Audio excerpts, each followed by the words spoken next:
Hi everyone, it's great to see you. Exciting day today. I am giving you an update on my purple bellflower vines, and they are looking pretty good. So everything I had read about these and the videos that I had watched from the Impatient gardener said these are really, really tough to keep alive, tough to get them to germinate, and tough to keep them alive. So I planted the seeds for these a long time ago. I'll look up when it exactly was, and I'll put it on the screen here.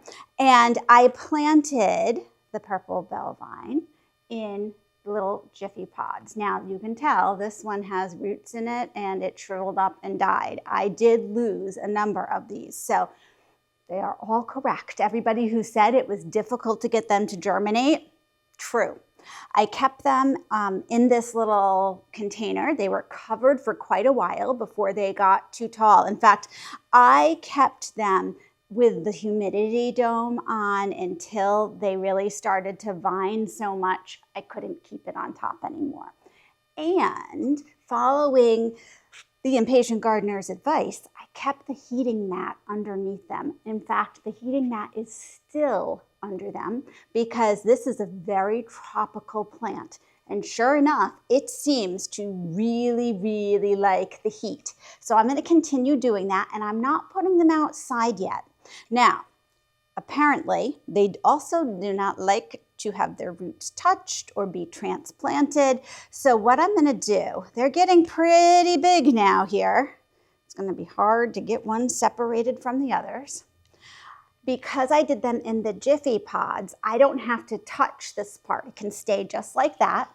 I'm going to repot them now into this nice little decomposable pot, so I don't have to worry about taking them out of this eventually either. I'll put them in here, keep them inside until it gets really warm, and then I can take and just plant this in whatever planter I'm going to have that they're going to climb something to look beautiful. Now, because they really like that heat, that's when they're going to start flowering. So we have a ways to go here, and I'm hopeful I can still keep them alive. That is the goal. I have some little stakes that I'm going to see if I can get them to start climbing. That will also be one of my goals.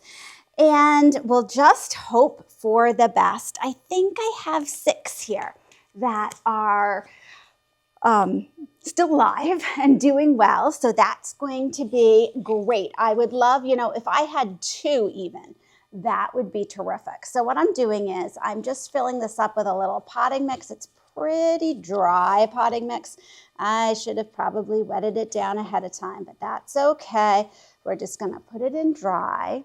I'm going to water it from the top here. Of course, it'll run right through, but that's okay.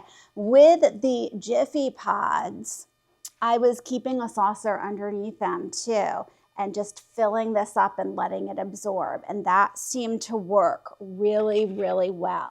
Now, some of these have started to actually twine around, each other, but that's okay. This looks good still. Hi, Pickle. What do you think? Is this a fun project? Nope, not fun enough to stay around. Okay, and I'm just gently putting these in. Now, the purple bell vine gets to be about 8 to 10 feet. So it's not a hugely tall climbing vine, but that will be plenty. And I have loved watching how they did for other people last year. Okay, now this looks like this one's doing really well. Wow, uh-oh. I kind of messed with the roots of that one. Let's hope it doesn't give up the ghost just because I did that. I'm not used to working with plants that are quite that finicky. I like plants that you can do anything to and they survive. That's why I love my coleus so much. Coleus are tough. So that to me is a plus for a plant when you don't have to baby it too much. But every once in a while, I do like a good challenge. So we shall see. Now this one, and it's kind of interesting, some got so tall, some are still little dinky things. I think possibly because it was in the center of the tray I was growing in, so it wasn't getting as much light. It was kind of blocked. Don't know. We'll see how it does now that it's going to be in a bigger container. I'm sure I will be learning for next year. So if any of you are giving this a try this year, I'd love to know if you've come up with any tips that you can share with me or ideas of what's working for you. It just is always interesting to hear. This one looks pretty good. Yikes, most of these didn't germinate, but that is okay. Looks like we have 3 more, so we're gonna have 7. That is plenty.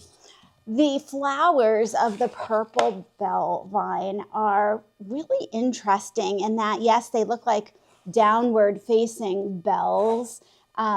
So that's great, but they're kind of long, skinny bells. They have a unique shape to them.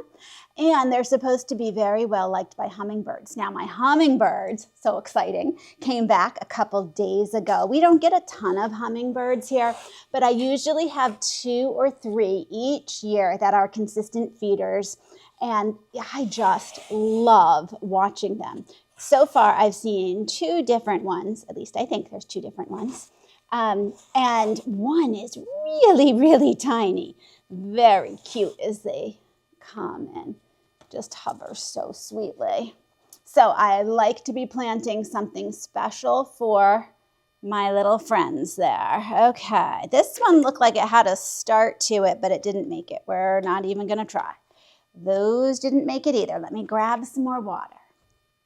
Okay, now just like a clematis grow these long little climby tails here, and they wrap themselves around. You don't have to tie them to a stake. They have like little grabby parts that just reach out and they'll twine themselves around something as long as you give them something to grow on.